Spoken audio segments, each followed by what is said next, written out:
Hello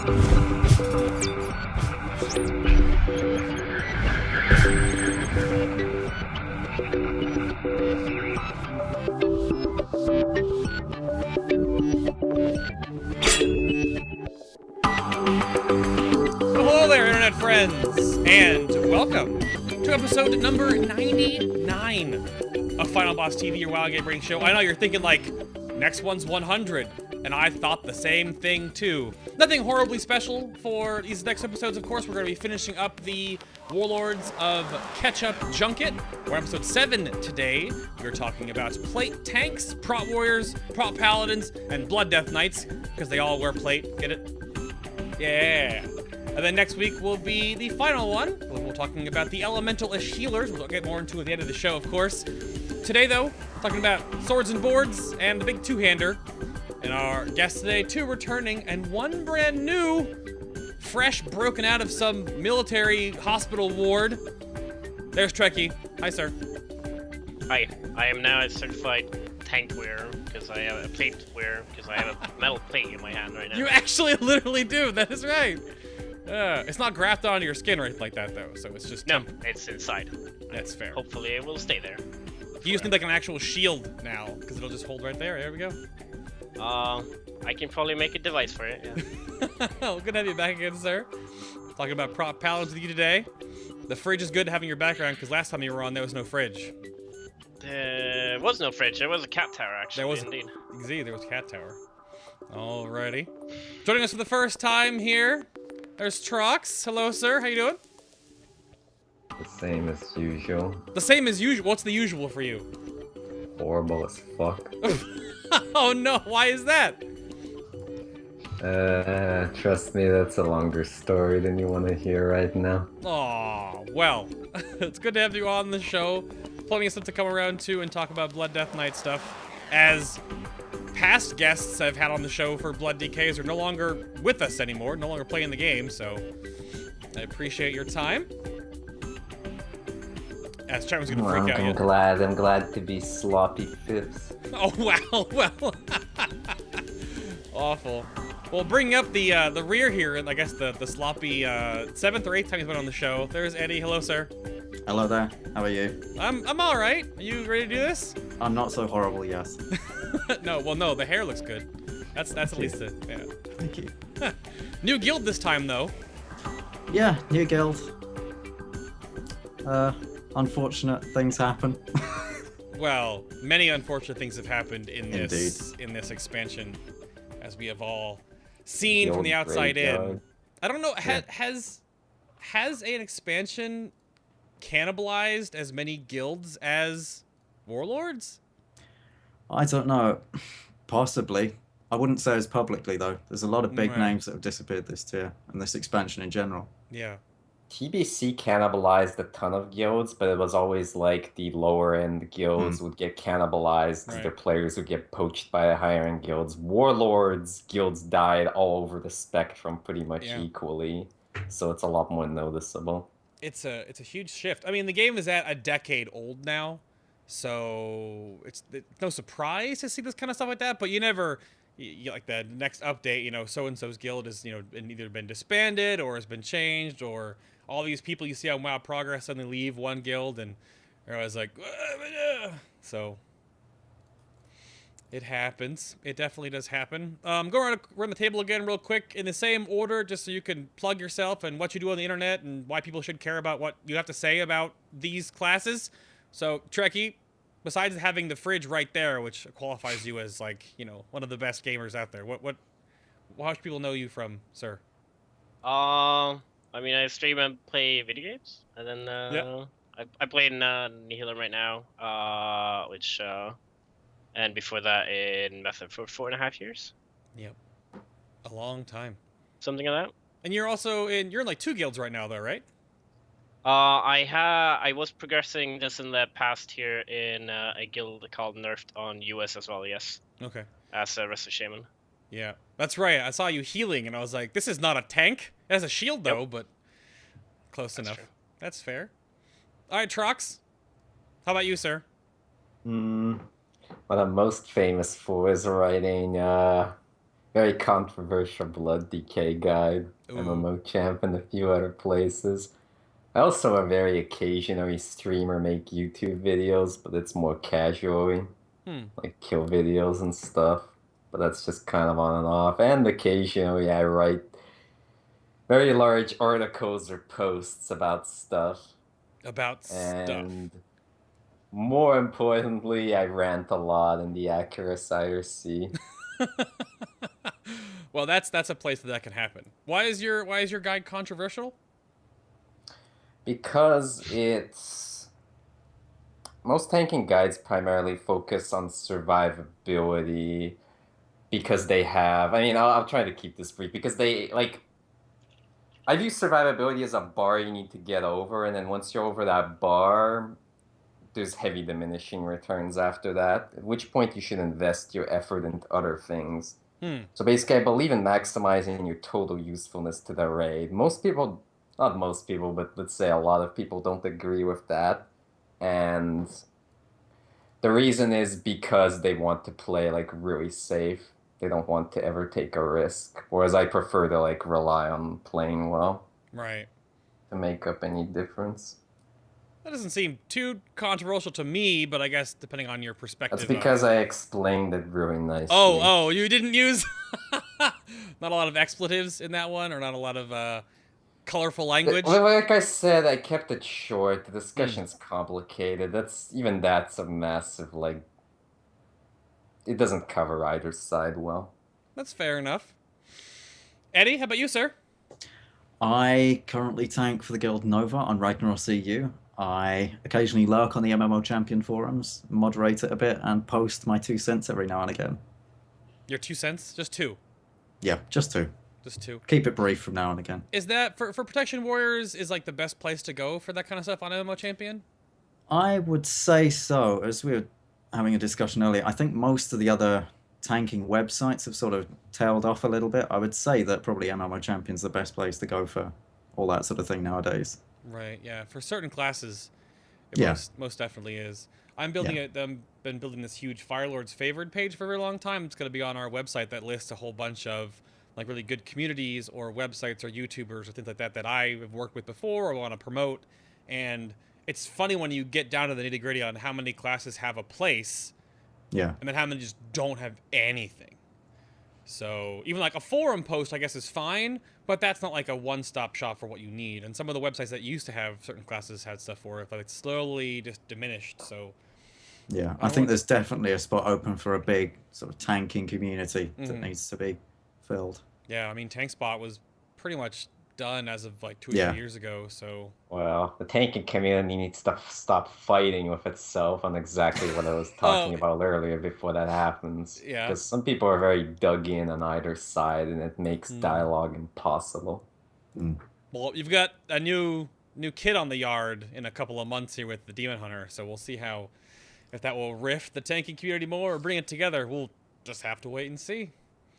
But so then, I guess when last we spoke about Protection Warriors, to turn the table back on this one, has a gearing focus or weapon choices of anything changed for Prot? How has like the tier 18 bonuses worked out and everything like that, Eddy? How has that all worked out in Hellfire so far?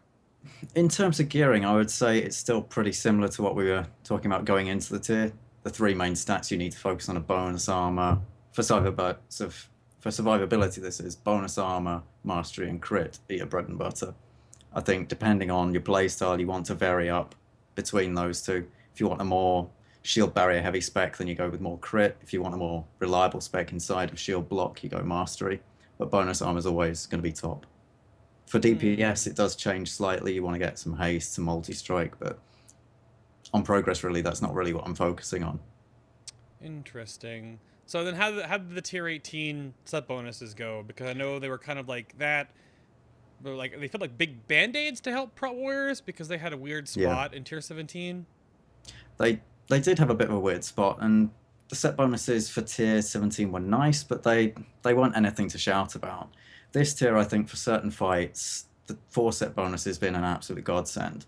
For something like Archimond, I would say it's more or less mandatory, given that you can then use shield last stand every single time one of the Doom Guards is up. And as I'm sure a lot of people know, the damage off those is extremely high, and you want to do everything you can to mitigate that damage. Right. It was weird to see what classes, or what tanks anyway, in tier 17 didn't like need any help. So it almost felt like they didn't really get that much, because I know we get to talk about your trinkets later, but I know Protection Warriors had like this really almost forced fixed Archimon trinket with like the shield block, shield barrier back and forth to like mitigate the opposite side depending on which one you use all the time. Because they were in a weird, they were alright in tier 17, but Yeah, I would say that class trinket is exceptionally strong for most fights. I would have said anything with magic damage in the mythic version's up to a 30% magic damage reduction, which is absolutely massive. So if you can pull shield block together, you've got a good amount of seconds that you can effectively take 30% reduced damage on magic for. On Archimon, especially if you're soaking Doomfires, that's again, I would say mandatory. The only fights that I have an exception for that will probably be Velhari, where the magic damage is pretty much inconsequential. okay. And it's mainly physical.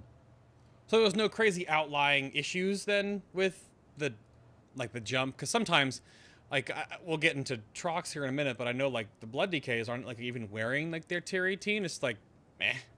But for warriors though, 4-piece needed kind of thing. I would have said to maximize survivability and maximize your flexibility in your survivability, I would have said that bonus is a good thing to go on.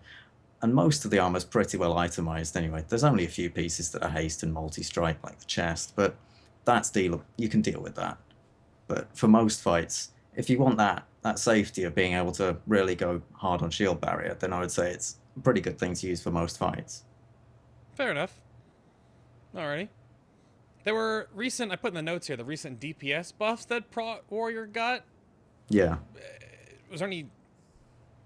I was quite surprised to see that, to be honest. I wasn't really expecting that. I was just taking it for granted that the damage is fairly low and that's something you deal with. Sure. 6% seemed like a reasonable increase. The times in which you'll struggle with DPS are very, very situational. I don't think you'll really struggle on the pull at all, because you can just heroic leap in and bloodbath and dragon roar. Sure. And then the boss will be just glued to you. The only times that I've really struggled with threat are on something like Zul'Harak, when tanking with a Guardian Druid, and they pop Mangle and Berserk, and the amount of threat they can do is ridiculous. But that's the only real situation that I found threat to be an issue. That's a weird thing too, because threat now is sort of like a 1-to-1 with damage. So I guess if you do lower damage, you have threat problems, but I guess it only comes down to that one situation, because I know we tank with a Prot Paladin, Prot Warrior most of the time, and the Prot Paladin has the problem pulling threat from the Prot Warrior now. So that's simple, because warriors really just have like 2 global cooldowns of burst, and Paladins just have like 18 seconds. Yeah. The ramp up times, the difference in the ramp up times is pretty extreme when you go to Prot Paladin to Prot Warrior. Right. Yeah, and then I guess that do both of you in this similar situation, because you're the two sides of this argument, like do you both see, because we don't have a Guardian Druid in the guild, is Guardian Druid snap threat like just so like no ramp, you put 2 cooldowns and you just mangle spam? Is that like the really weird outlier with just like threat for days? I would have said for the most part that's the main exception. I mean, as BloodDK, you can do a lot of threat with Dancing Rune Weapon if you pop that on the pull. No, But Dancing Rune Weapon is not burst. I've never really tanked with a Death Knight, so I can't really. Yeah. Oh, I can talk a little bit more about threat on progression, because it was fun, and I did tank with a Druid, and I have the opposite opinion. Oh, you mean so BloodDK has no ill issue against a Guardian Druid? No, then? I'll talk about it later. Sure. Okay. Finish. It's weird to find how that works now, because I think even like Preach had a video out recently about like threat and this old mechanic and should it matter, and it is a thing, and I know it was like Threat basically matters. dissolved. Yeah, I guess it matters if you're a tank because you care about it, but it's all now just 1-to-1 to damage ratio mostly. Are there like background modifiers that increase this weird background arbitrary number of how much the boss hates you and not the Holy Paladin now? You do 10 times more threat as a tank, and you do 30 times more threat if you're a tank and have just taunted the target. That's actually pretty important for threat management. Yeah, it's a weird system. It's shifted the focus from it being a relationship between the tank and the DPS to between being one tank and the other tank. Yeah. You Right. used to have elements of being one tank to the other tank on something like Gurtog Blood Boil in Black Temple, where you had to out-threat the other tank to swap, which was fair enough. That used to be an old mechanic, but that went away with being able to taunt off other tanks, making bosses not taunt immune. Sure. Now it's sort of a relationship of who rips off who, or who can you not rip off. Very strange. I have no idea how that. Oh, go ahead, Treckie. Generally, it's only an issue on the pull, because after like a minute of fight, it's the amount of pull threat you need to do to actually like rip aggro is hard to do. Right. Well, yeah. As even I remember, like in Mists of Pandaria, when in his shaman was like the burst king, I would even have like periods of when I would almost catch a tank in opening burst, but only in like that first 6 to 10 seconds. After That's that, because they're Vengeance they're had just a ramp gone. up time. Right. I mean, over the whole fight, the tank would out damage every DPS, so Yeah. of course you have more threat. I guess it's a mechanic that kind of has to be there at least in some fashion, but it really doesn't matter too much. But I guess for the inner tanking community, we only have 2 in a raid. You know, I guess that sort of matters to you guys a little more, but... Threat's exceptionally frustrating this tier because they made every goddamn mechanic be threat-based, not target-based. Yeah. Well... It's a huge problem. Mechanics for the tanks, because I know like a lot of mechanics now are just always like ranged, Okay, good mitigatable, example. and garbage like Archimon's that. Source of Chaos goes on the tank who has the highest threat, not the tank who's targeting. So if you're trying to get one tank to take the Source of Chaos for whatever reason, then he has threat, but then the other tank does a little bit more DPS, because let's say he has some burst or something at that moment. He goes to 101% threat, Archimon randomly casts it on him, and it's just so fucking annoying. You have to do all this juggling with like, oh, so I tank, then you taunt off me, and you burst just before the source, and I hope the timer is accurate, or we just fucked it up. But if you don't do Right. this, then it's like 50-50 who gets the damn source, because you're never gonna have your tanks doing exactly like you said. It's 1-to-1 threat to DPS for tanks against each other. So like you're never gonna have both tanks doing exactly the same damage the entire time. Right, of course not. So it just creates this like annoying situation. And then on Zoharak, you literally have some tanks who can't fucking hold aggro on AoE. So it's like you have a BloodDK using Breath of Sindragosa. Good luck. Yeah, well... Holding threat on your ad and the boss, because other tanks don't have 2 taunts. I think like we later, I had to do Zoharak with no breath some pulls because we could not do the fight because I would just pull aggro over and over and over again. Huh. We would. So threat is a mechanic. I'm sorry, but it can wipe you. Well, yeah, only for, but again, it's something that DPS The and tank healing mechanic only. don't worry about anymore. It's just like not even in our bag to care anymore, right? Like I can even Storm Blast like on the 1 count on the pull, and like the 2 abilities the tank gets off in that time still has more threat than like my largest hitting ability. Yeah, So, I mean you can't do anything against tank as a DPS. Right. So, but I guess that turns the table back over to some Blood Death Knights we talked about very, very early on in this expansion. So this is a lot to catch up on. So has the gearing focus or stuff like that ever really changed in Tier 18 now, Trox? Or is it just like multi-strike, all the things? And Magdalene was talking about it in chat about it. Multi-strike sucks, so I guess Oh. then there's a change. I mean, the reality of BloodDK is, on paper, survivability-wise, mastery and bonus armor are way, way, way better than everything else. The problem is, on paper, ignores so many things. One of them being the raw HPS is almost utterly irrelevant to a BloodDK, especially.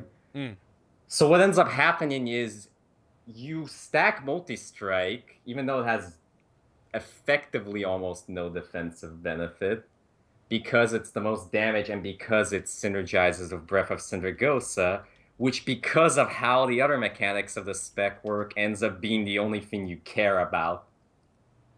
So, like, you end up stacking multi-strike because you want to use Breath, because everything else doesn't matter. Right. So it's this weird situation where, like, if you don't know how to play Breath, and most people struggle with it, because it's difficult to split your focus like that between tunneling your RP bar and actually having to tank and manage your other resources in that regard. Right. Like, it's difficult to play Breath, which creates this situation where you have to give two different sets of advice to people. If you don't know how to play Breath, which usually, like, then you end up stacking Mastery and bonus armor because that's all you really have left. There's nothing really else to get. And then if you play Breath, then you go so hard full-bore multi-strike that I spent the first half of this tier having only one bonus armor piece equipped just to get more multi-strike. Because I had, like, the DPS ring, I had, like, a DPS cloak with multi-strike and a socket. Even to this day, I'm wearing Blackrock Foundry gear, and I wore, like, half BRF gear for all progression because it had more multi-strike. I didn't care about the item level, I didn't care about strength, stamina, armor, didn't matter. Now that's... Because you just end up having this single-minded focus into Breath, because that's the only thing that really matters, the better you get at the spec. And I mean, that just comes down to how the class was designed and balanced around this. It was brought up on every DK show we've had before, is that Death Knight talents have always had, like, you have good talents, but you have no choice, because there's always this huge issue with two of them just being, like, basically garbage truck all the time. And in this mentality that you're saying right now is that, like, Breath of Sindragosa for BloodDK, which has a quote-unquote tanking component in it, with, like, the damage But it's too that comes back to heals. situational. It's right. not all the you only care about is doing reason to use damage. Well, sometimes you use Breath for mitigation, and when it's good, it's so good that, like, you'd be an idiot not to use it. Right. Which is why I don't understand anyone who recommends the file for every fight. Ugh. There's some fights where Breath is just in every way superior. Even badly played Breath is superior. Even low multi-strike Breath is superior. If you know how to play the class at all, you'd be playing Breath on some fights, no matter what. So then, what's the issue or the reason why BloodDKs only go for their 2-piece bonus in tier 18 now, and you don't go for the 4-piece? 2-piece bonus. You go for the multi-strike on those 2 pieces. Right, but that just gives you your 2-piece, right? Yeah. Yes. I mean, the BloodDK bonuses on PTR used to be about 5 times stronger than they currently are. They, for some reason, nerfed them by 5 times, and they became useless. Originally, both the bonuses basically just give you raw HPS, which, like I said, isn't that important, but it was so much of it before that it would have still been worth it to get them. Like, when it's that much raw HPS, yes, it's gonna help you, regardless of whether it's the best thing or not. But now they're so weak that they don't really do anything, and they don't benefit anything you actually care about, which is burst survivability. Right. Yeah, so they're completely pointless. You should ignore the set bonuses. You get 2-piece because it has multi-strike on it. Yep. That's a weird way to have it, and I'm sure it wasn't developed to be that way. Well, if it wasn't, why'd they nerf it so much? They could have nerfed it by less, and I told them, and other people told them it was over-nerfed, but they didn't care. So obviously it was intentional. It's not like they weren't informed. That's a weird state. I wonder how that... I'm always very curious, because certain classes have these weird outlying issues right now in Warlords that have become very apparent, and they want to bring the fantasy back in Legion. They want to, like, fix all these things. I really wonder how much of that is going to change in, I hope, the beta phase of this one, because we've had one full expansion now with the new talent system, one full expansion with the squish.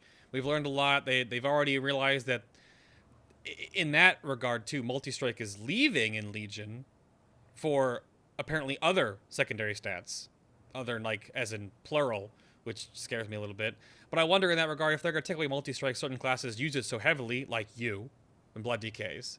So are they going to, like, replace it somehow? They're just gonna bake that into something No, else. they're just gonna slow down the spec and give you fewer options. They're not actually gonna replace it. They won't replace it. They'll just dumb it down. Yeah, possibly. They gotta bake it into certain classes because certain ones use it really well, and I think it's integral to how they've played.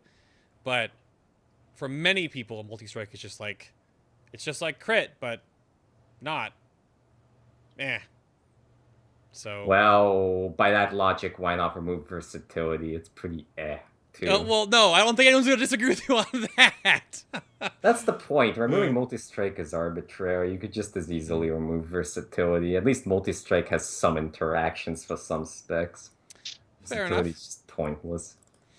Well then, alrighty then. Protection Paladin. Treckie, how has Tier 18 shaped out for you guys? How is your 4-piece, if you use it? And has the gearing, gemming, enchanting kind of changed at all for you guys, or how's it all worked out? So it started pretty boring. The tier started out with us completely avoiding 4Ps like the plague, because the 4Ps was literally like it was bad for you actually using it. So there's no point using it whatsoever, and stats went perfect. So you went for old 2Ps, new 2Ps until you could get like really all good pieces.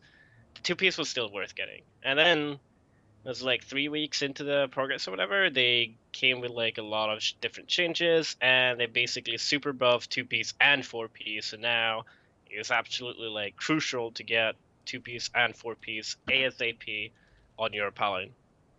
They're leaps and bounds ahead of anything we had before. So you still, And so how has that changed then? Do you gear 4-piece, or is it just like? I mean, you get your Avengers Shield button ready and you spam it until Right. it stops proccing, and then you press the other. Compelling gameplay.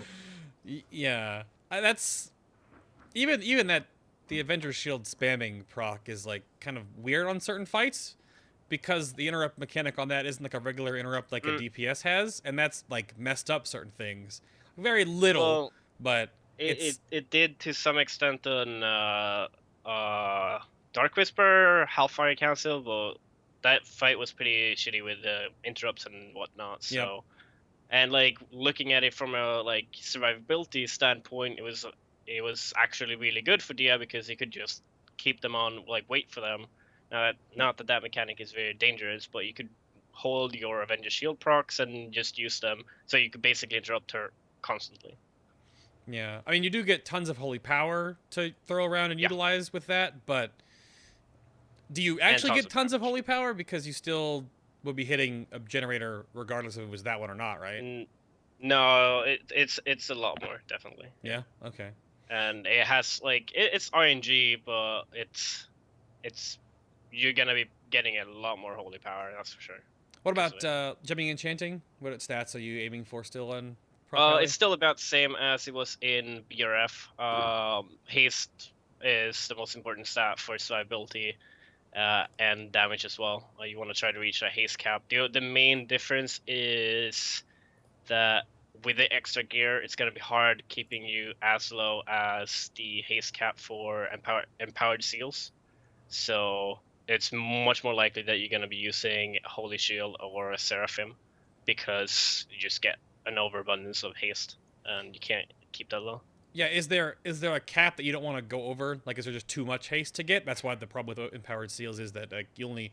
I guess you could still use it with the attack power of the heal one, but the heal one is like garbage truck. No, I mean no. So- The only reason you go with empowered seals is for 20% haste. You don't go Right. for the well, we only have one spec, one other thing, and it's the heal. And sometimes on fights, it can be beneficial to swap into it, but your main priority is still to never drop the 20% haste, which basically means that your haste cap right now is effectively from gear. It's like about 1300 haste, and at that point you're capped, because you get 30% more haste as a prop piling, Right. and you cap so easily. And if, especially with the haste trinket that we have in this tier as well, you're not going to be able to stay that low, and not waste a lot of stats basically. Yeah, didn't they? When was that buff to your passive amount of haste gain from like 20 to 30%? Wasn't that at the end or somewhere in BRF before? No, wasn't that Heimel? Was it Heimel? No. It may have. We've always had. Oh, you mean Empowered Seals? No, they increased the amount of They haste. changed the gain. attunement during Yeah, there it Heimel. was. It was Was at it the Heimel? same time Yeah. they changed the seals, like they removed Seal of Truth. Yep. It was Heimel, yeah. That they So- did that change. It gave you so much. It's a very integral part of it, because your mitigation, your active mitigation, if it's to be called that, is all based on combo points, and I obviously mean, it more- is active mitigation. right. That's like the definition of it, basically. Mhm.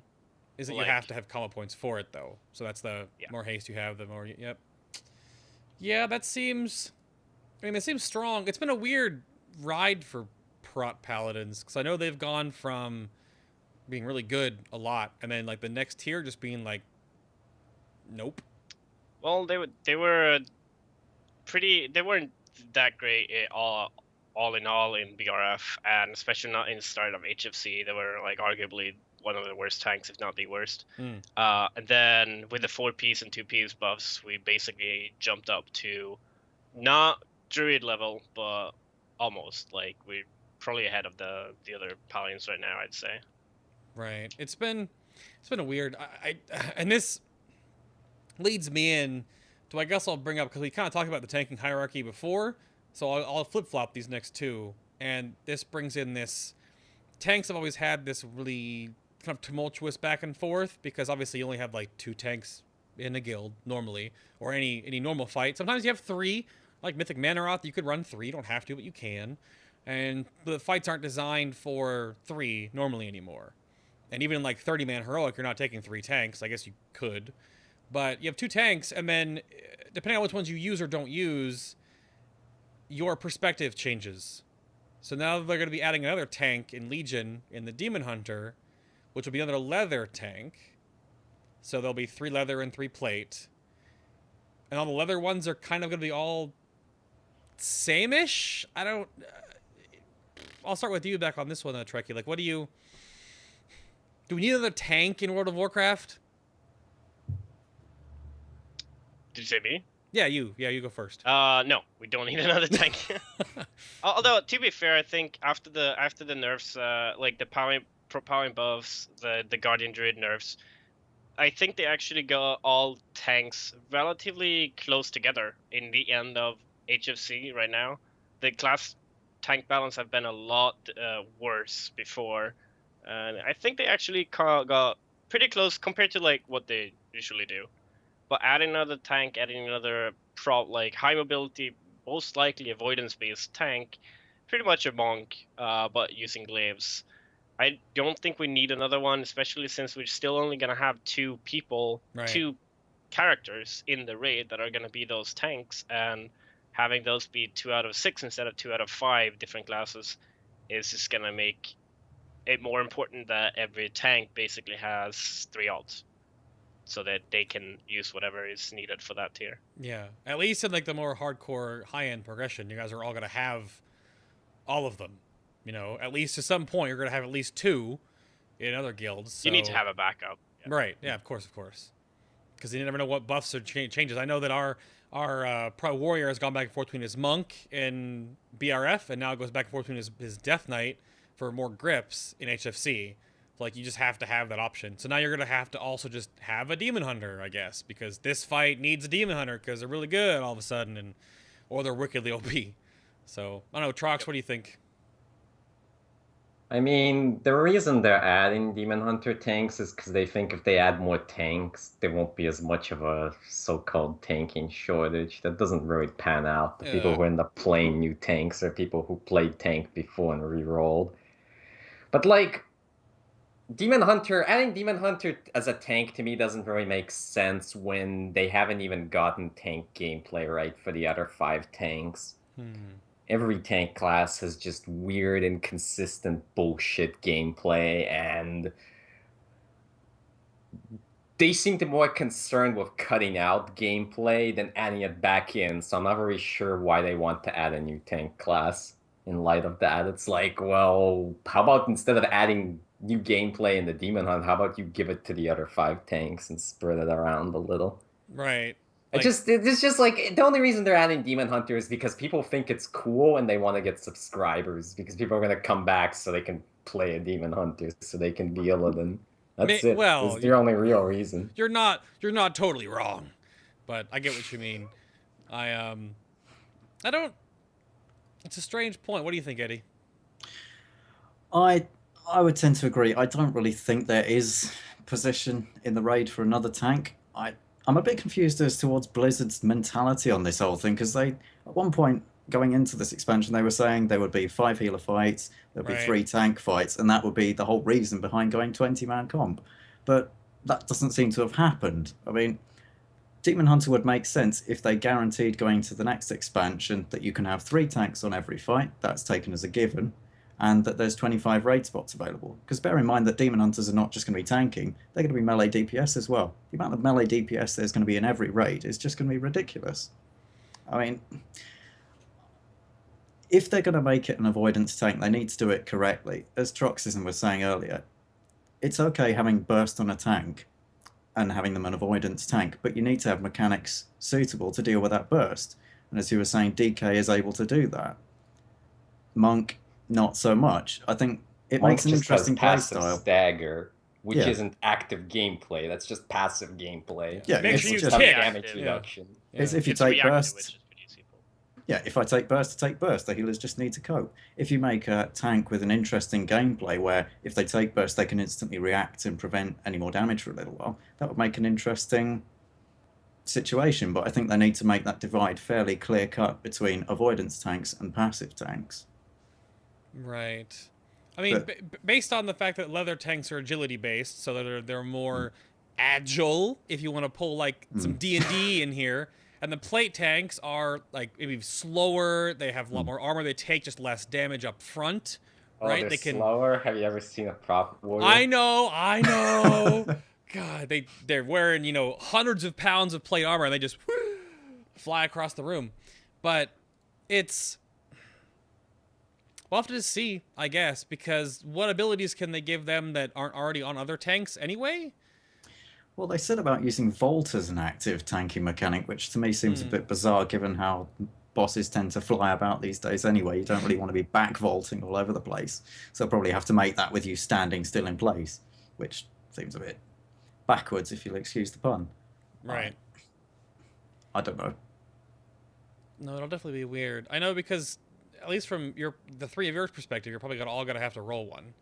And then if the balance is there that the initial tier of rating is really good for them because there might be like, overly tuned or whatnot, then you're all going to play it. But then after that, those are going to be like, oh crap, Demon Hunters are way too strong. Let's nerf them. And then you have to go back to a different tank because they'll be too weak for the next tier.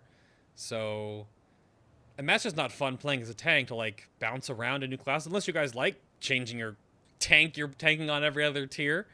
So I don't know how it's going to feel. Because the feasibility of all 5 tank classes, though, would be that if you needed them, you could at least have, like, if each of your tanks had 2, and you can mix and match your tank comp based on what you need.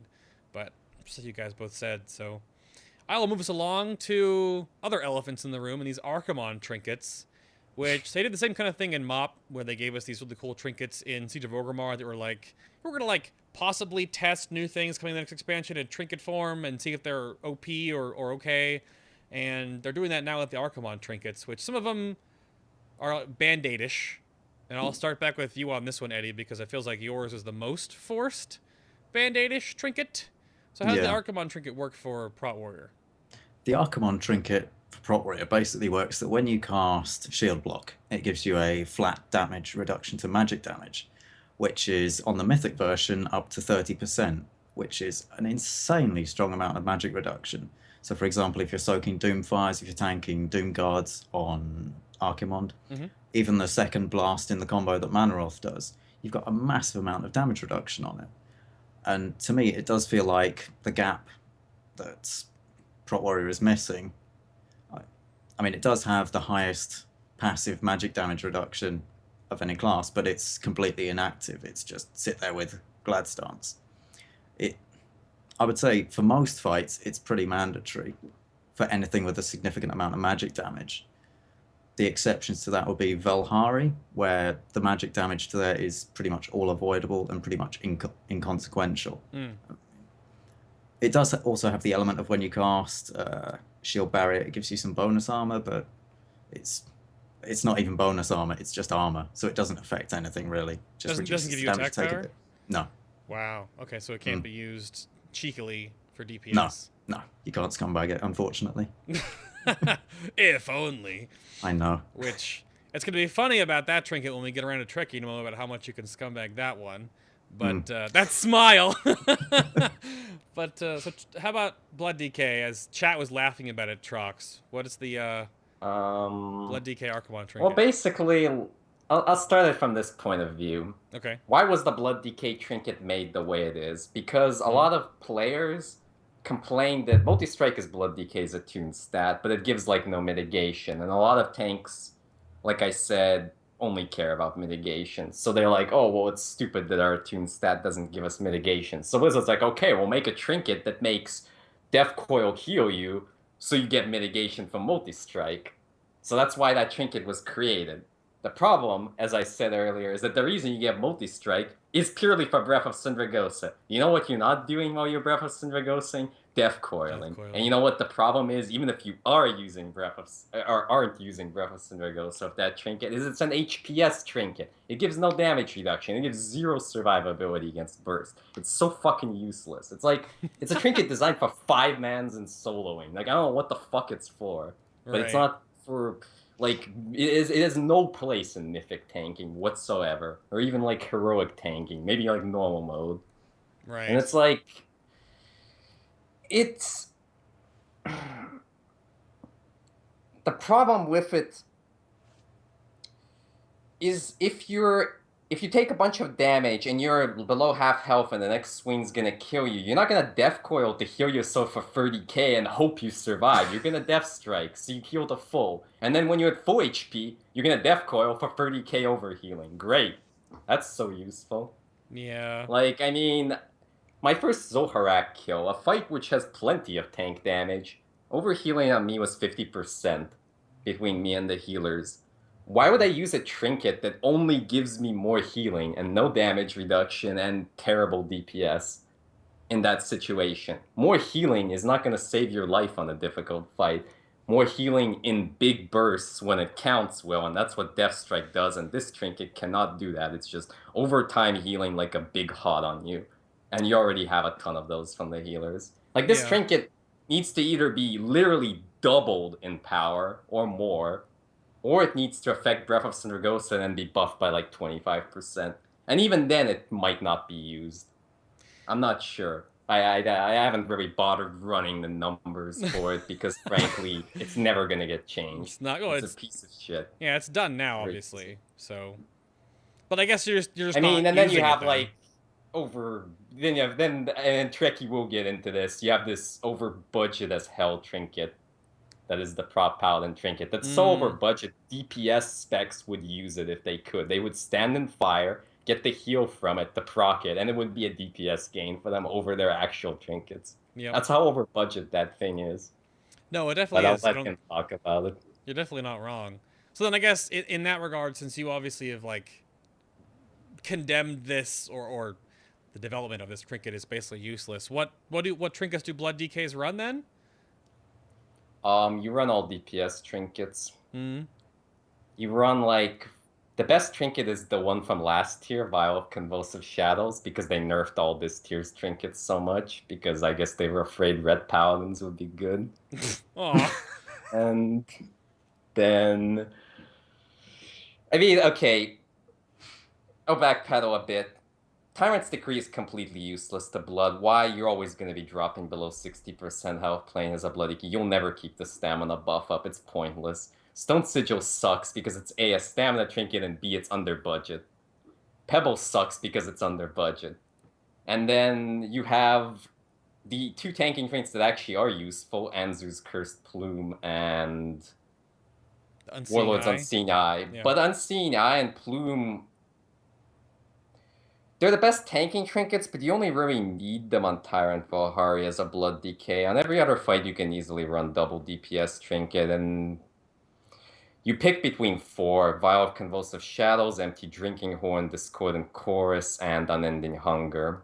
Chorus being the most situational. As for which 2 are best, it depends completely on the specific encounter and the rate at which your guild pushes phases. Right, okay. So it's very hard to give general advice, but I mean, if you were only going to use 2 of them, Vial and Horn, I guess, are easy. Vial makes using Breath much easier if you're not experienced with it.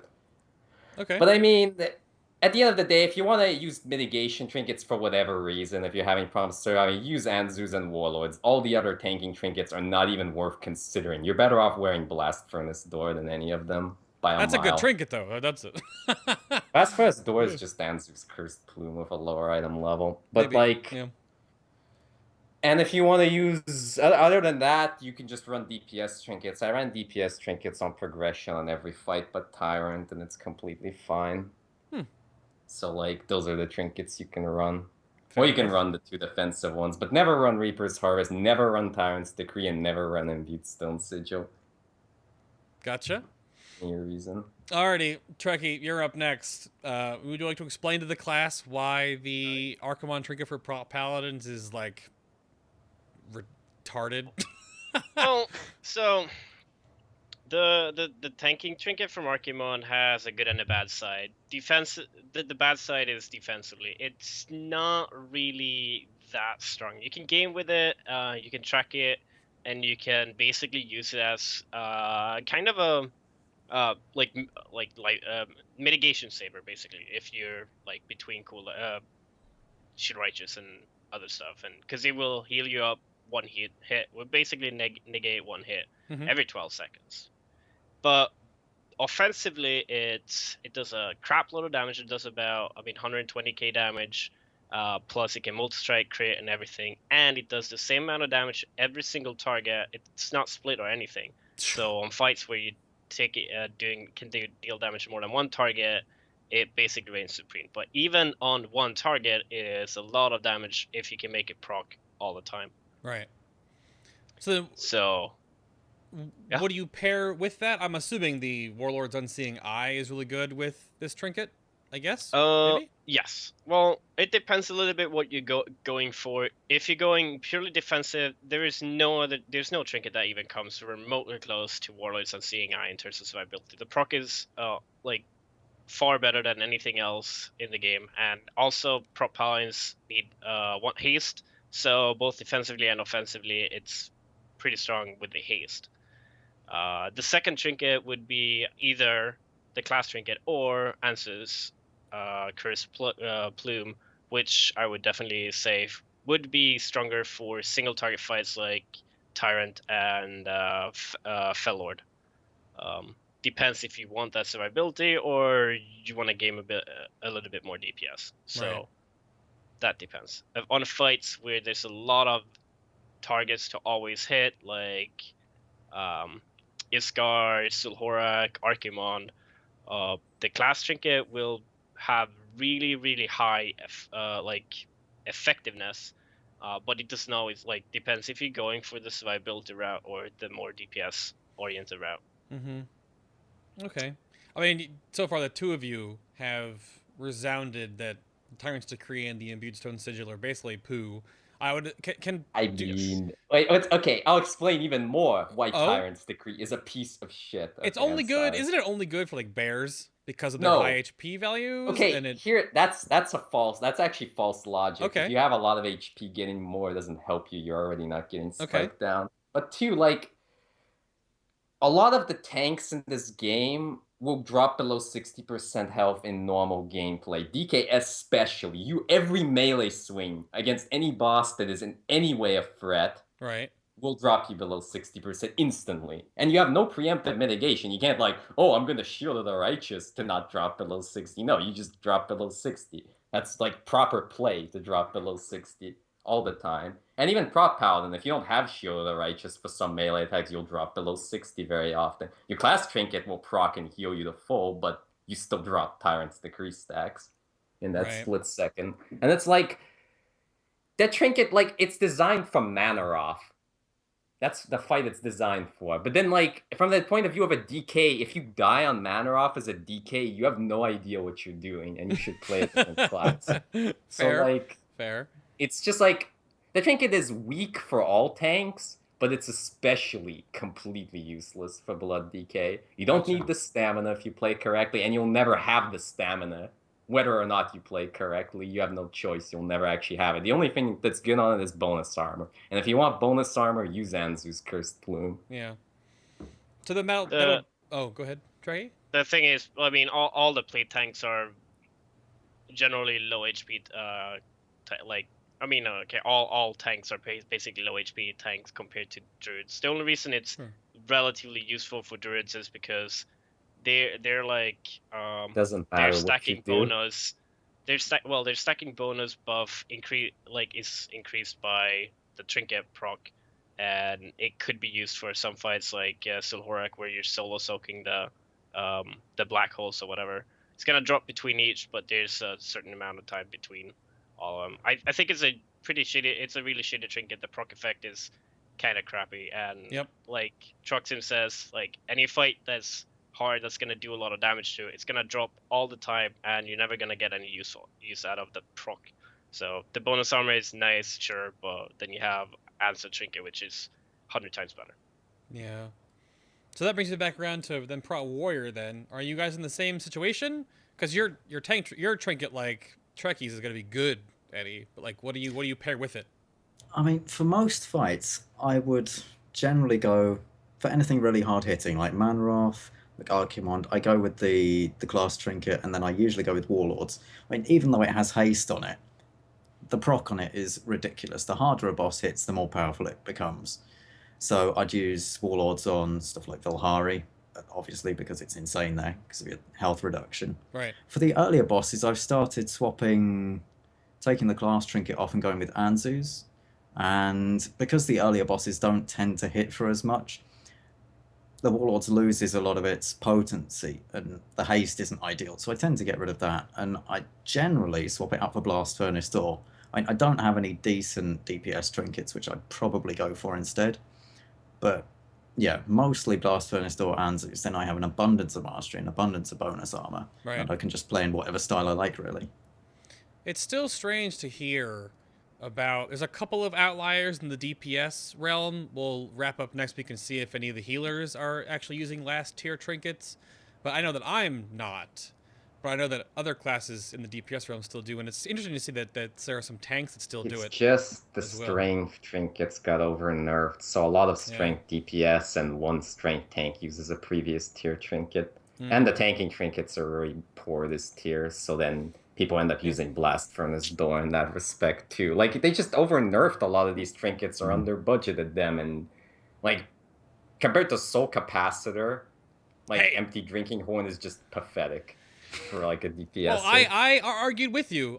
We just did strength DPS 2 weeks ago, 3 weeks ago now, and I argued the fact that like both the strength DPS trinkets are just passives. Like the cleave one just happens, and then drinking horn is just the dot that if you can attack really fast and do a lot of attacks. That doesn't matter though. It matters how it's tuned. It doesn't matter if it's passive or active. Well, that's the thing. It's just tuning. With the Soul Capacitor being gameable, but the other two for strength aren't. Like you can't like. It's not the game ability. Soul Capacitor is stronger even if you just play normally and ignore the trinket. It's still numerically considerably stronger than Empty Drinking Horn. Yes, it's gameable, which makes it even better, but it's not the reason it's better to begin with. There's gameplay with the two agility trinkets. There's none with the strength ones. That's what the bottom line is. There's something you can do with agilities, and you can't do anything with the strength ones because they just happen. So, speaking of just happening, though, we do have this crazy thing, the orange rings right now. Yours is Sanctus, the sigil of the Unbroken. I'll start back with Treckie on this one. So how is the tank ring working out? I've heard that it's just kind of used as like a DPS gain now once they buff the versatility. But is there any weird interactions with this silly ring that you figured out throughout the course of HFC? Well, not really. Like you said, after the buff especially, but even before, it was more considered a DPS cooldown. I mean, first of all, we did most of progression. We only had Archimon left when we started getting our rings. Sure. So I think if you would start progressing them now, you would figure out where to use them defensively or whatever. You would obviously not sit there for 5 minutes hoping that, and then be like, oh, now I'm going to use it as a defensive cooldown. Like, you're going to use it like now. You're going to basically either time when you use it, depending on the fight or depending on other cooldowns. And some fights you can use it a little bit defensively, and most fights you will most likely just use it offensively instead. And for Prot Paladins, that works out perfectly because our super CD is on a 2-minute cooldown. Right. So you like chain those up or like stack them up, and you just burst down with an insane amounts of DPS. You can't die for 15 seconds, and yeah, it's a lot of fun. I guess it is fun. I wish the graphic was a little more fun. I mean, it Sadly. makes it super fucking big, so on the topic of tanks, the graphic, I think it's pretty cool. Yeah. it makes Breath of Syndragosa a bigger graphic, which means it extends out to 30 yards. Yeah? But nobody else can see it because the effect is hidden for everyone else. Sure. But then if someone dies in the fight and you activate Breath in their range, they can see the full graphic. And then they freak out because it's like covers the whole screen. Well, that's a DPS increase on top of the fact that it's a flat DPS increase, right? Yeah. That's fun. So yeah, for BloodDK though, how does the tankering work out? The same as what Treckie was talking about, Trox, or? I have to mimic a lot of what Treckie said. Obviously, I also did basically all of progression without the ring, and it just isn't necessary defensively. Like, if you can do it without the ring, why do you... Like, if I could do a fight without the ring on progression, why would I suddenly be worrying about its defensive uses on that same fight on farm where it's easier than it was on progression? And I already did it without it. On top of that, like, again, Breath and Rose is a 2-minute cooldown. The ring works well with that. And even further on top of that, the ring just... It tends to line up with fights well. It lines up on Archimon well if used on CD, even defensively, both defensively and offensively with the Doomcaller. And I mean, the only fight where you delay, maybe possibly delay ring usage is Valhari. You would do it because you only get one ring in phase 3 anyways, so you may as well pick your moment there. But that's like the only time. I mean, on some fights you can delay it like 5-10 seconds, but it's only gonna be used. Yeah, you sometimes do that, but you shouldn't have it off cooldown for very long. Then there's something funny you can do with the ring. If you have during Warlords in Rage, or when you have a Doomcaller on you on Archimon, if you use Breath in the ring, you and the other tank will stay at 100% health for 15 seconds. Regardless of damage intake. Because the shared healing from the BloodDK? Because Breath on Fellord is 400k healing every 3 seconds, and the ring gives damage reduction and split damage, and you have your own mitigation, and the other tank's own mitigation is shared. So it's just like... I don't know. I'll be honest. I would use the DPS ring if you could use it as a tank. I'm sure you would, yeah. The DPS... The defensive benefit just isn't necessary. You can easily do all of progression without it. It's just a free bonus. Well, that brings me to the interesting thing that Eddy brought up before the show started, that there actually is sort of a negative interaction with it that you found out based on your tanking partner, because healing is shared, but not the G word. Yes, God. Yeah. Basically, we were using a strategy with tanking it with a monk and a prot warrior on Archimon, and we got the ring sort of mid-Archimon progression. And we were finding the strategy we were using was basically having the monk take a lot of stacks of the debuff on the Doomguard so we could maximize boss damage, as you would. But we were finding that whenever he popped the ring, it was taking me really dangerously low on health, to the point where we'd almost have to call a CD on me or drop the usage of the ring in general, just purely due to the fact that it wasn't... he was able to guard the damage. I couldn't do anything because you can't barrier the damage. It works exactly the same as Spirit Link damage. It just goes straight through everything. And if you've got a monk taking, 300k damage per second, that's going to hurt when you're taking the boss as well.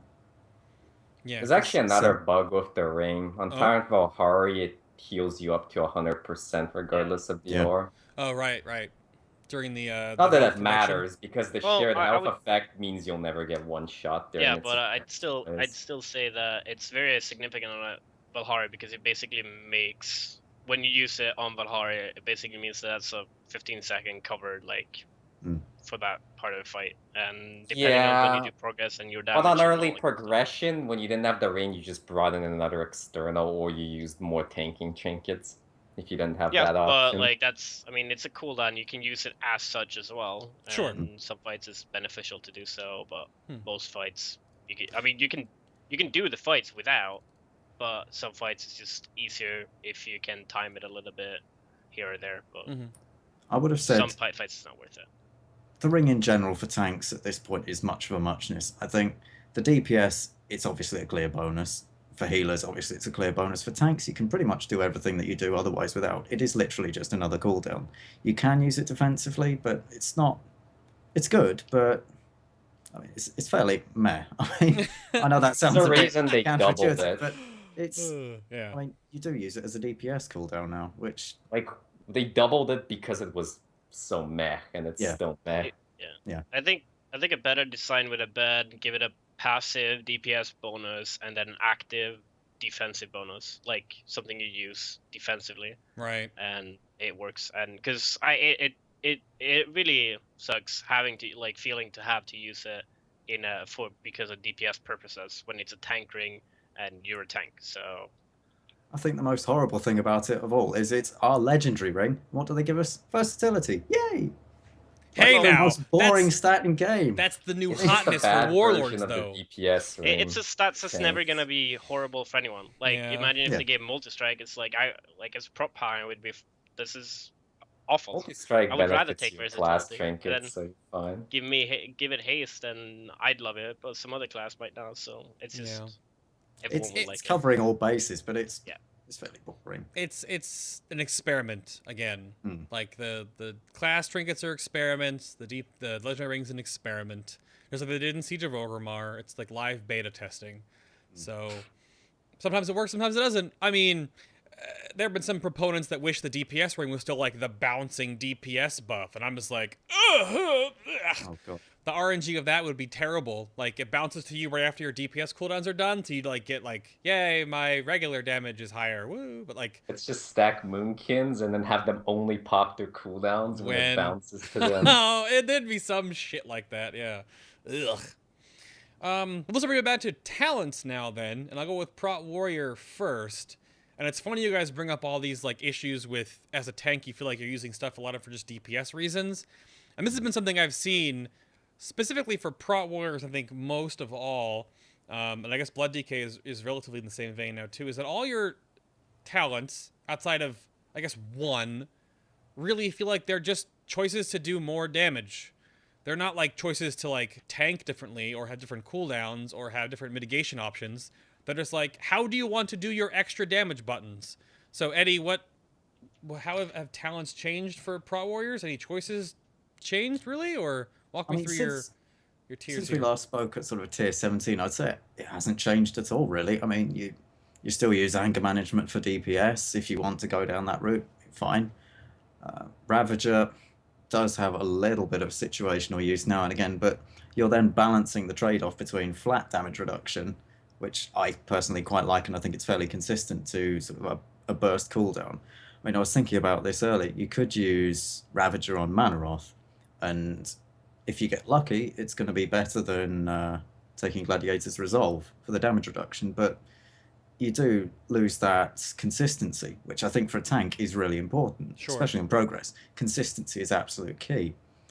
I mean, there's a lot of scope for improvement on the talents. I think during an entire clear for the evening, I make 2 talent changes throughout the whole thing. I might take Vigilance for Zul'Harak, which is for the extra taunts. Whoa, changing talents. I know, it's crazy. I might take Vigilance for Zul'Harak and Shockwave. I might take Second Wind for Velhari, just because it has a bit more uptime than in Rage Regeneration, as that's going to cap at 30% or whatever your health is limited to at that time, but that's about it. I think it would be nice in general if there were more survivability choices for Prot Warrior. Yeah, At the moment, it's just you take the cookie cutter spec and that's it. So what is your standard Protection Warrior spec then? Walk me through all 7 tiers here. What do you usually take? The first hit, you'll take double charge, usually. Yeah. Like for most fights, I find that most useful, especially on Manaroth, when you can double charge the Shadow Force. And you effectively don't need any movement speeds, you don't need anything, basically. Right.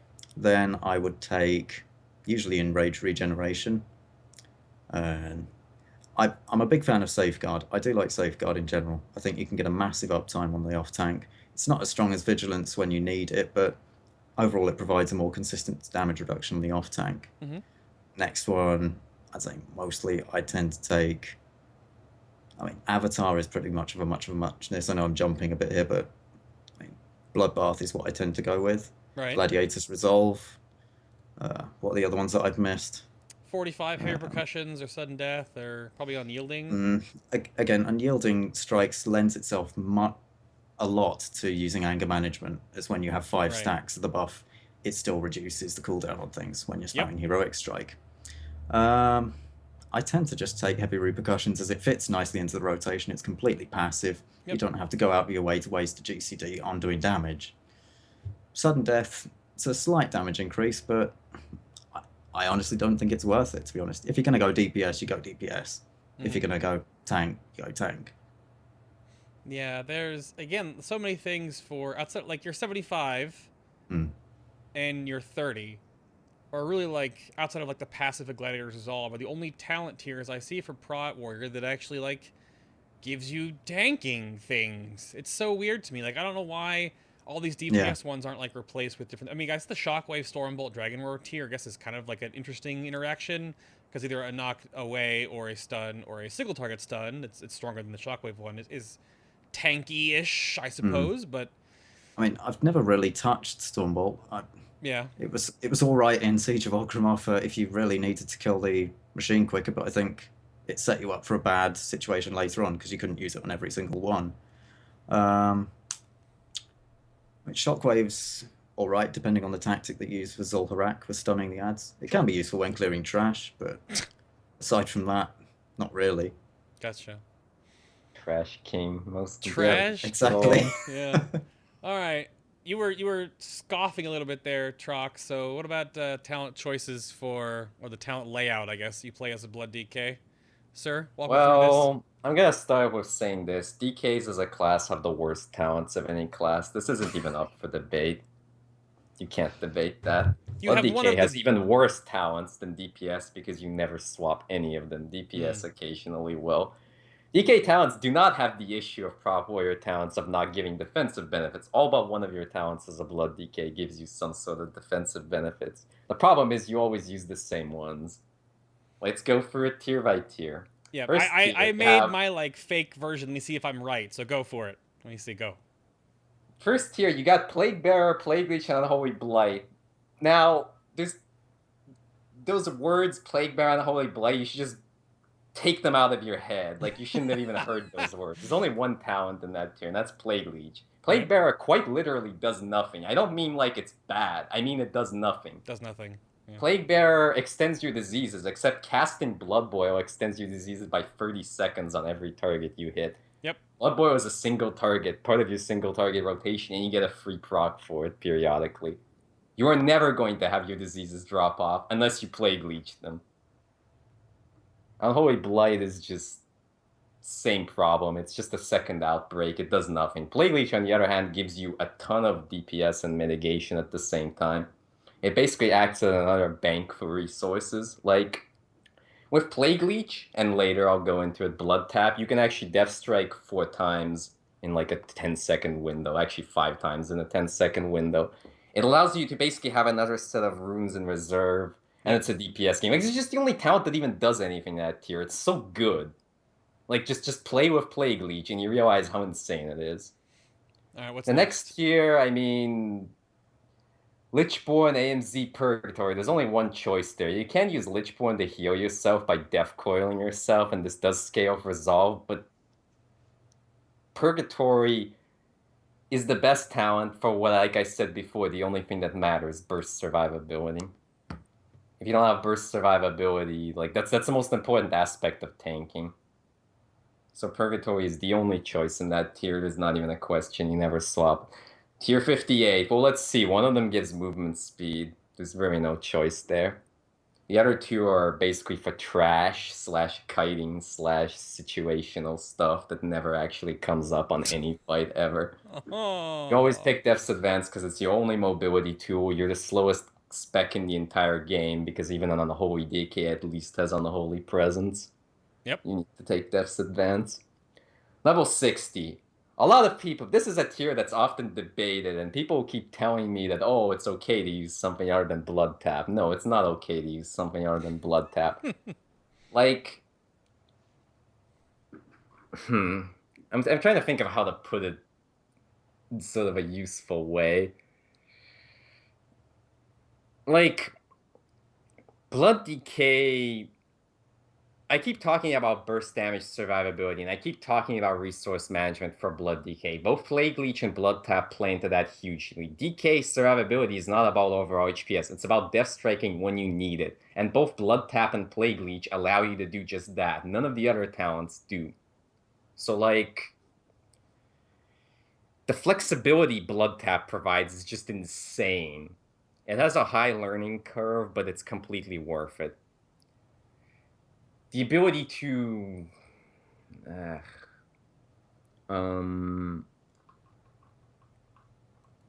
let's talk about, like...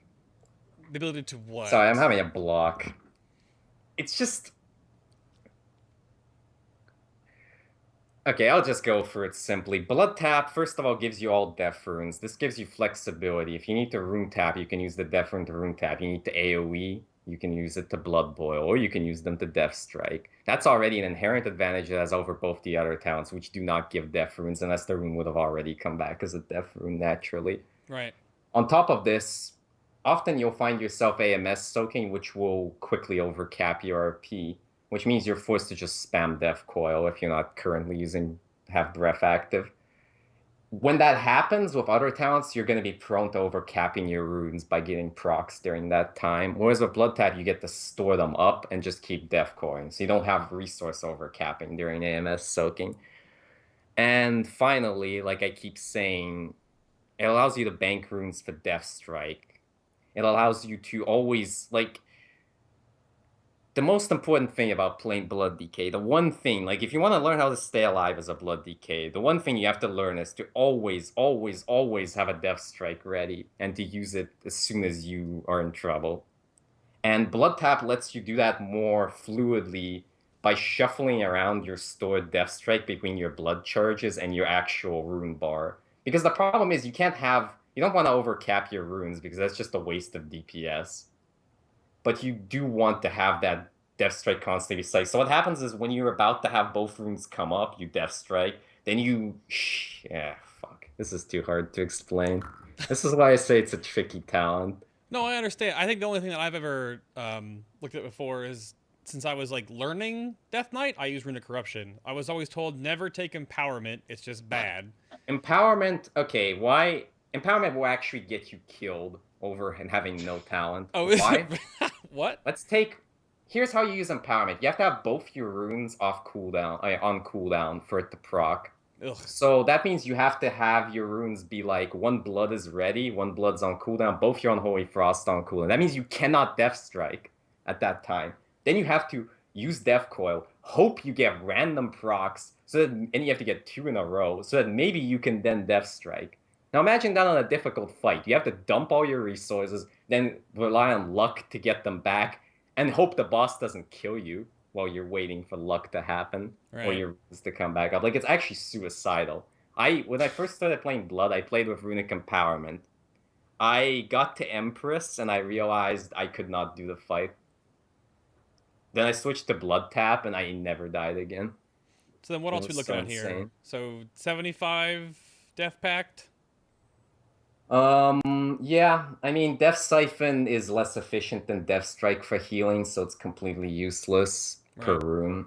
Conversion is, you want to use your Runic Power and Breath of Syndragosa, and like I keep saying, overall HPS doesn't matter, and terrible overall HPS matters even less. So conversion is absolutely awful. Death Pact, again, gives you burst survivability. When you run out of Death Strikes, you Death Pact. Like, it gives you that every 2 minutes, like a sort of saves you from your own mistake, or in the case of high damage bosses, just continuous and then bursts of damage. Gore Fiend to set it and forget.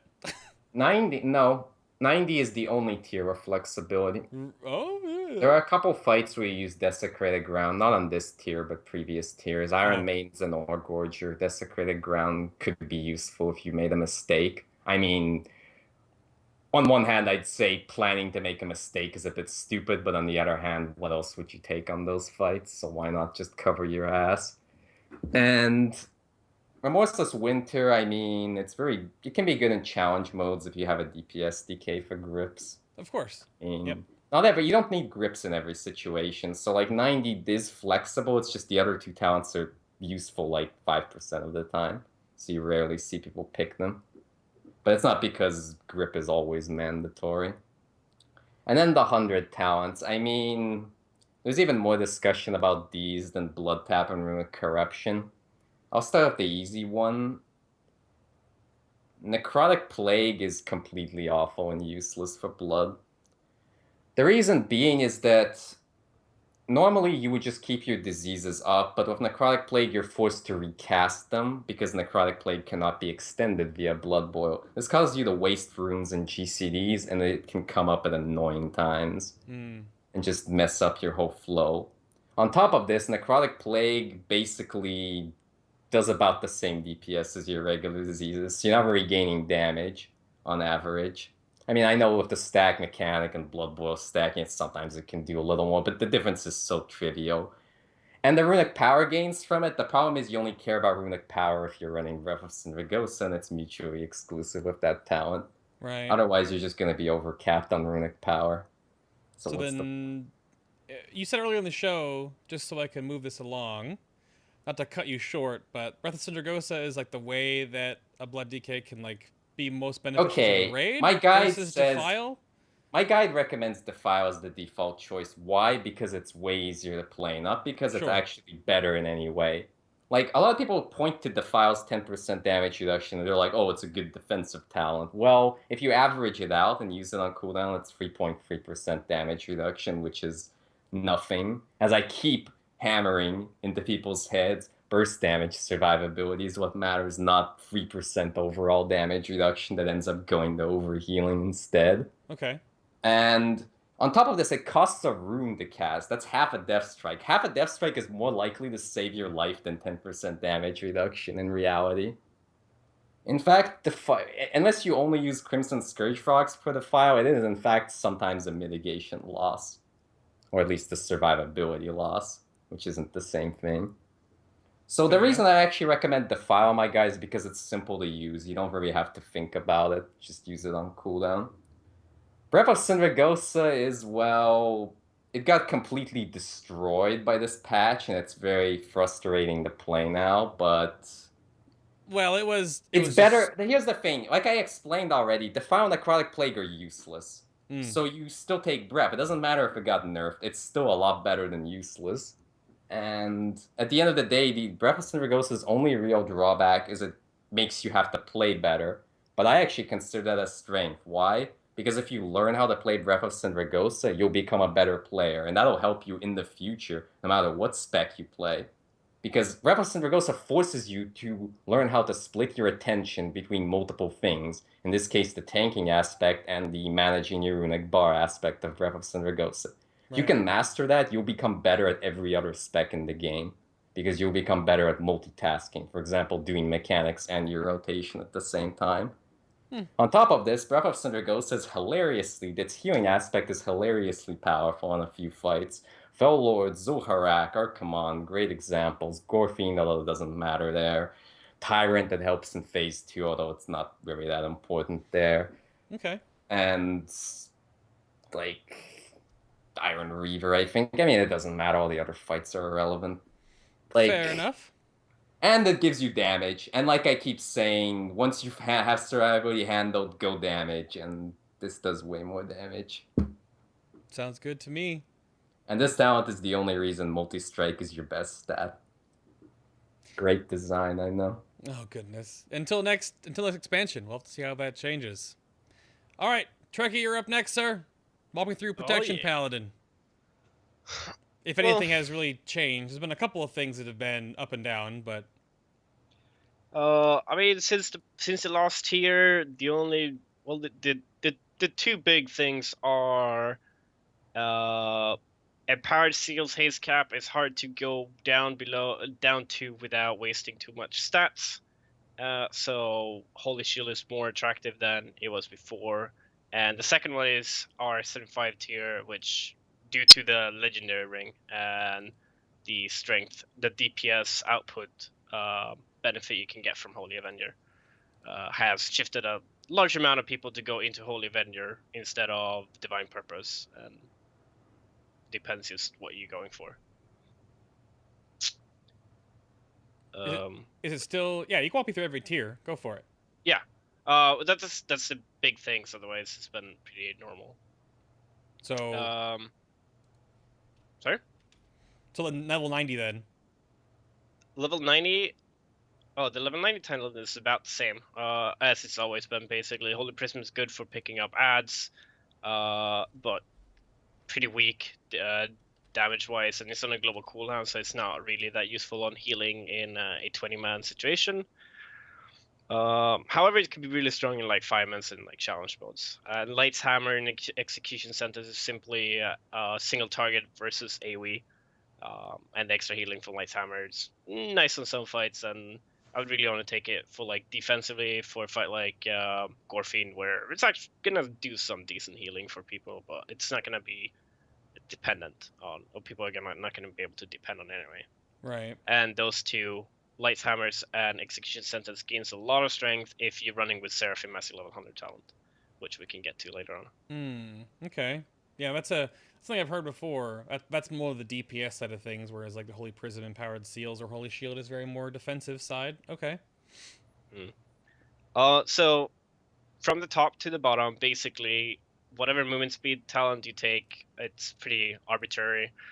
Speed of Light, I think, is good for if you're ever caught in the wrong position. You don't have that much movement speed, so it will give you a lot. I run long Arm of Law because its passive is just there.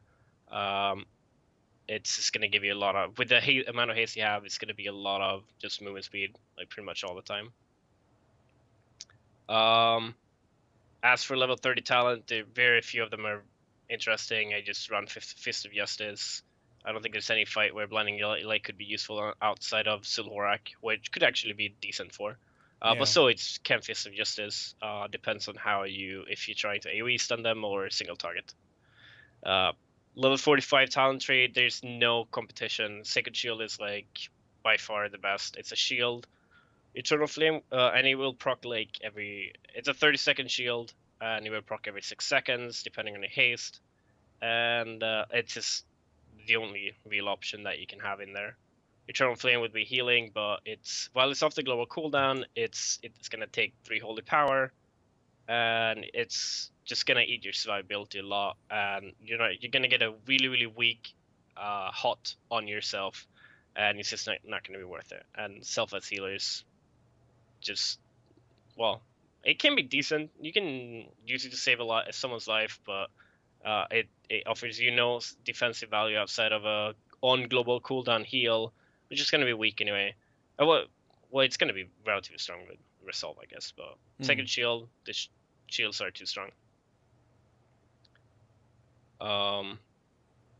Coming to our level 60 talent tree, it's a little bit interesting how some fights you can use Hand of Purity, like Archimonde is a good example.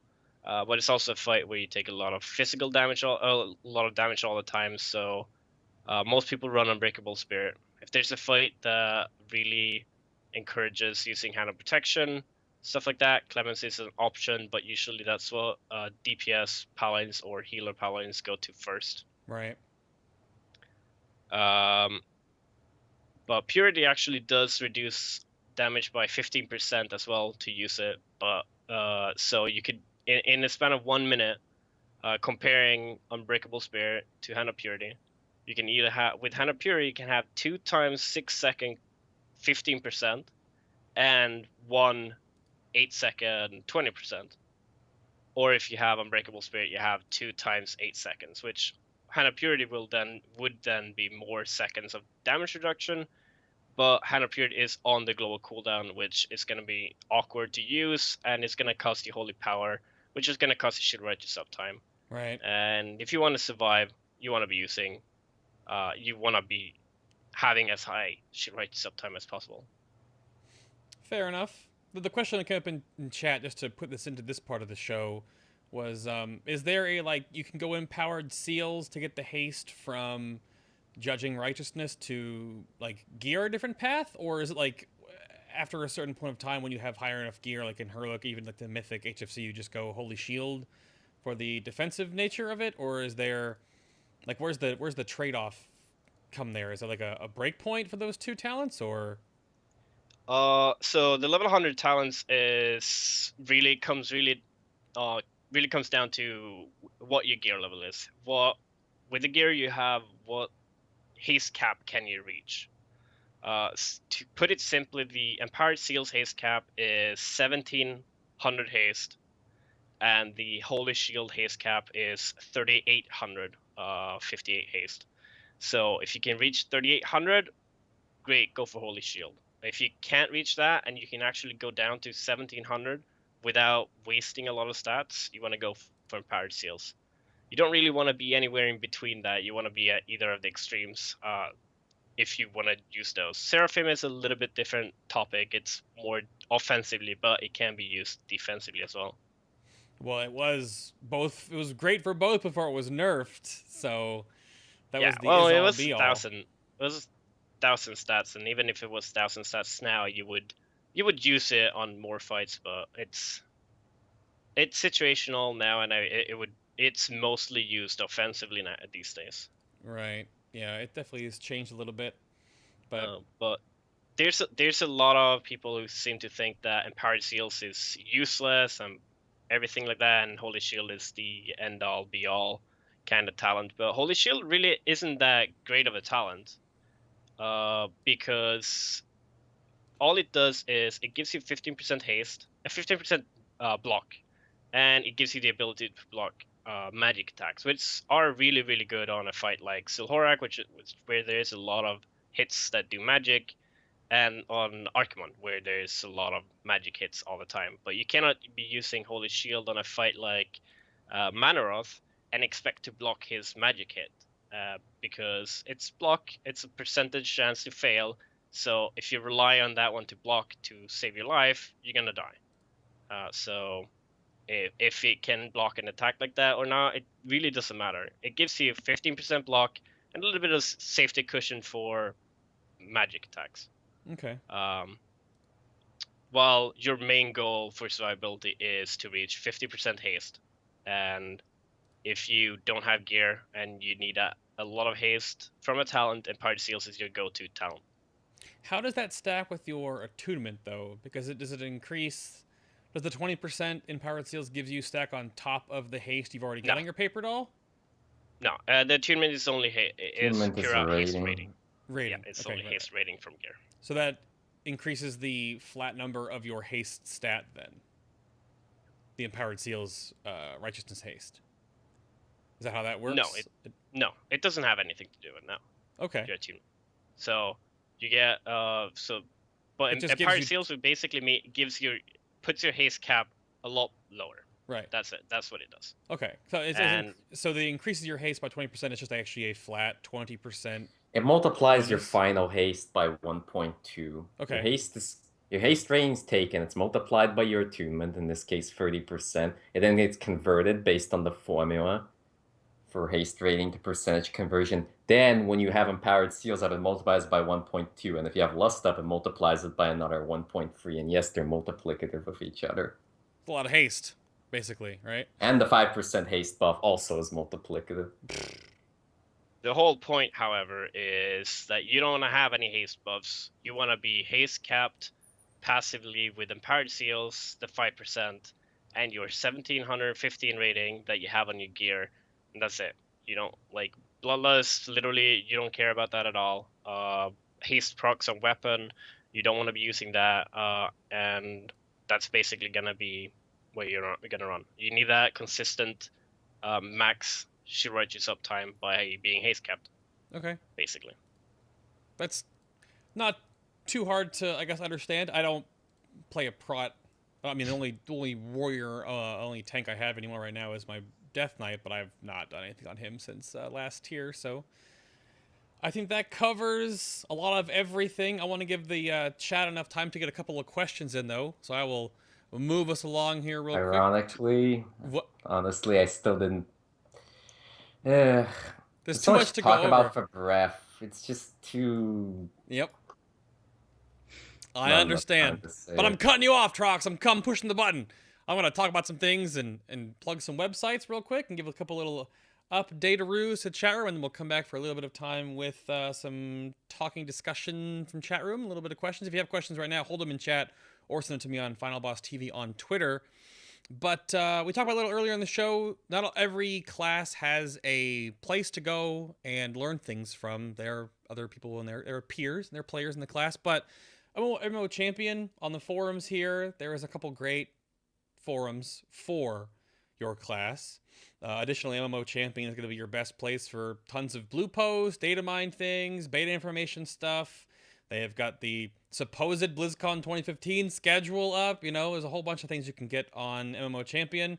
There's our last episode. We talked about Hunters, Warlocks, and Mages. Calm Before the Storm is a huge party happening at BlizzCon this year. It goes on and on and on.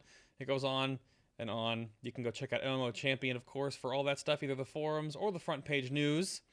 And additionally, if you've missed any past episodes of Final Boss TV, they're all on our website, of course. You can either listen to them as a podcast-only audio version. There are all our episodes that are on YouTube as well. And the new favored page is being constructed. Right now it's in beta. I'm just testing sizes with these couple that I have up here. But all these different websites that have a actual little corner of the internet will be posted here, as well as really awesome YouTubers, either our friends, great artists, if you're looking at maybe getting some art commissioned, will all be posted on this giant page where it'll just scroll and scroll and scroll, basically, to all these different great little corners of the internet. That's in the works right now. And if you want to help support Final Boss TV in some way, I plugged the last couple of episodes because we have some great art up on our apparel shop. We have the little final bosses by Fabelina. We also have you can blame this little celestial dragonling guy. We have the Method World First Blackhand or Hellfire Citadel shirts as well. I like to do a way that if you want to help support what we do over here at Final Boss TV, that you get something back for it. So there's tank tops and shirts and hoodies and sweatshirts and phone cases and all this other good stuff on there. We have a couple more pieces of art from Fabelina coming on the way, and I have another artist doing some things for not only WoW. Soon we're doing some Heroes of the Storm stuff in the next coming months, so you can go check that out and support what we do here and keep us rolling. And thank you all for doing so.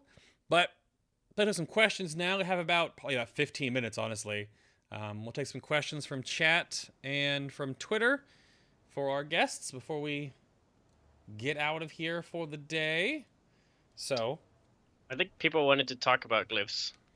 Yeah, do you guys want to mandatory. roll through quickly, because we only have 15 minutes. Do you have any really very important glyphs that are very good to speak of? I'll start with you, Treckie, and then we'll go backwards.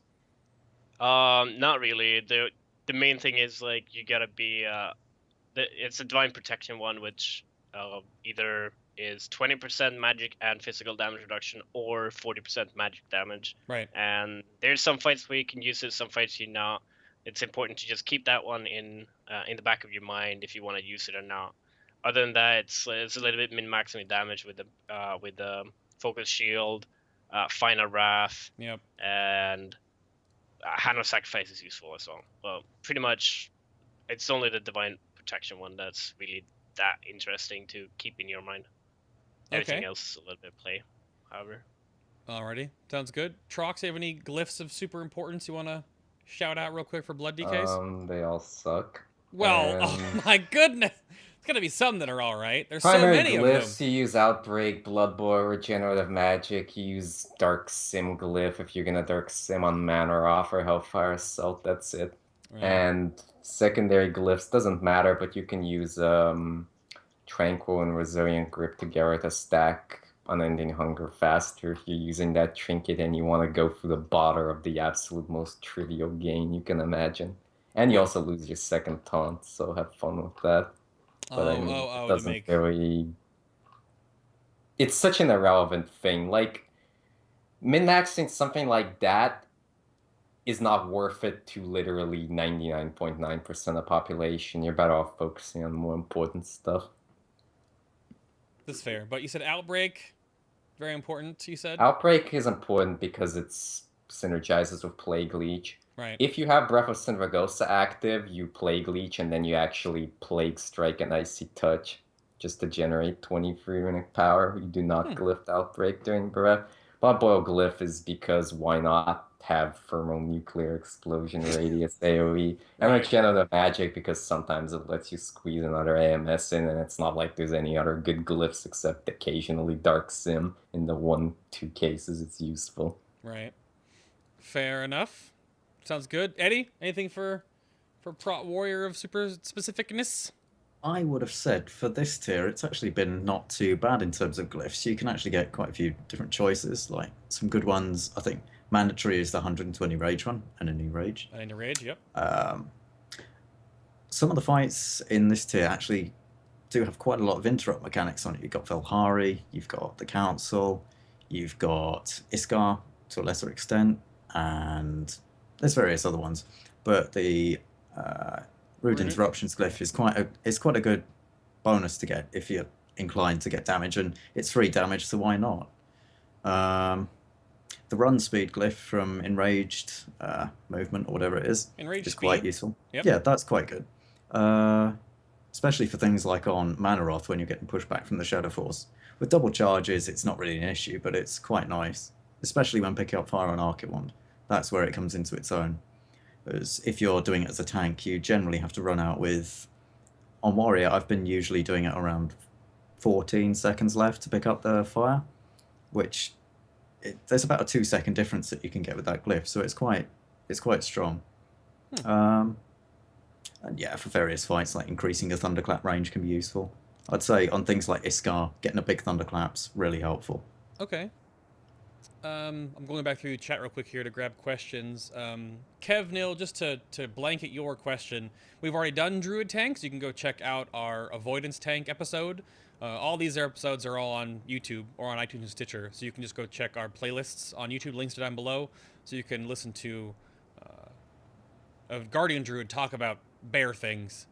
So you can go do that on that past episode. This episode's about plate tanks, so...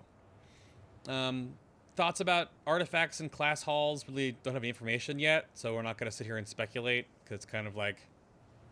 We'll just wait. What, how many more weeks left? We got 3.5? We'll be at BlizzCon soon. We'll have plenty of information. Oh, the question was... Oh, Graz asked you, what can you dark sim on Manaroth? You can dark sim the Imp Spell Blast. It's pretty hard to do that unless there's one Imp out, because they're usually stunned the whole time. But it's an AoE damage attack for 80k per target. Honestly speaking, it's extremely difficult to do, and I don't really recommend wasting your time. But depending on your exact strategy, it can be worth doing. It depends exactly how your guild does the fight. Okay. The way we do it, it's impossible to really sim them. Okay. They're just stunned the entire time. I mean, it's not really a big deal. I don't really bother with it, but it is a thing you can do. Fair enough. Oh, Torosh is asking about shield barrier versus shield block for warrior. Like when to know when to use one or the other. I guess that kind of muddies the water right now with the Archimon trinket. Don't you just always shield block now? Yeah, I'd say generally speaking, unless you're going to be... If you're off tanking at the time when you're going to pick up fire on Archimon, then I'd delay it. I mean, you do have to delay it a little bit on Manaroth and certain fights that rely on you having active mitigation. This tier's been more about delaying shield block than I think any other tier before. I mean, it's easy for me to say, but I think you just need to use shield barrier intelligently. If you are going to take a lot of magic damage, then you get shield block up, and then you pad it with barrier. It's much the same for most fights, but there are a couple of delays out there. But I would say heavy on the shield block, because that's what's going to make your damage most consistent and lower your TMI by the most. Right, right. That sounds fair. I know there are situations where with the Unending Rage glyph, you can actually you do both, right? Yeah, that's something I like to do quite a lot by using shield barrier, then having the 60 rage that if I want, I can pop Last Stand and dump it into a 400, 500k shield barrier, which makes you pretty much immortal for those 6 seconds that it's up. Awesome. Dark, we kind of went over a lot of like theoretical stuff, I guess. Earlier we were talking about Demon Hunters, about tanking hierarchy and things. Again, we have no idea what's going to change because they want to bring the fantasy back to all these different classes and specs in Legion. So what does that mean, bringing the fantasy back? So we're all in the dark, really. We have to just wait for the beta and, of course, what they're going to give us at BlizzCon. So if the suggestive panel is correct, there's 2 hours of Legion stuff. No, sorry, there's an hour and a half plus another hour plus the Q&A. So we've got 2.5 hours of Legion-only panels. Game systems and as world content and overview. So that's going to be a lot, hopefully. 2.5 hours, a lot of time. They can give us more time than they had at Gamescom, definitely. So, let's see. BC Walker warning about, are there any macros for any of your tanking that is really beneficial? Treckie, oh yeah. First. Cancel our macro on all priest shields. and slash sit, so to procure tanking trinket. All right, that's It's awful. No. It's a for Paladins. It's the classical divine shield cancel aura macro. Otherwise, other than that, like, right. not really. The only one that I can think of that I've used this tier, really, would be the one to cancel all hots on me on an Oh, yeah. old CD zombie for dying to the source of chaos and Archimon, so you can die as quickly as possible. But that's Yeah, because that's the tank's about it. dream. Yeah. But that's about it. I mean, I don't think there are any specific tanking ones. Yeah, anything for you, Trox? The only macros I use, I have like cancel aura everything macro to death strike, so like people can't bop or salve me. And I have no jokes. And what else did I use? In theory, you can use a macro for. There was something. Yeah, well, if I can't remember. Oh yeah. You can cancel aura shields if you want to AMS soak more freely, but I don't bother doing that. Oh yeah, doesn't powered shield in Inner Will? Everything has AMS? Every other absorb has priority over AMS. Yeah, okay. So if you have a lot of other absorb, it's very difficult to soak, but you can just play around that by soaking at different times. There's a thing actually. I've been using a bunch of macros doing fights and progression, like Silhorak, for example, because you swap targets and whatever, and I have a target macro or like taunt Silhorak macro, so that when my color comes up, I just press that one, and no matter what I'm doing at the moment, it just does the work for me. Same with the add-on Archimon, so that I can interrupt it or taunt it, no matter what I'm targeting or facing right now. So those kinds of things can be kind of nice. So you don't have to keep an eye on where they happen to be just at that moment. But L Web asked about Holy Prison macros. Do you have one that targets yourself or one that targets the boss? Well, yeah, I have two macros for that, or two buttons for that. One that hits me and one that hits the boss, and it's very useful actually too. I so rarely use it these days over the other talents. So because it's a good tool to bring up, like, to do AoE snap threat if there's 5 targets, and sure, that's fine, but there's no fight that handles that, so it just has very little use this year outside of like challenge modes, maybe. Okay, fair enough. Twist was asking about the class trinkets. We went over that in great detail earlier in the show, Twist. If you've missed that part or missed any part of the show, of course, you can go grab it on YouTube tomorrow. That's when they'll be uploaded.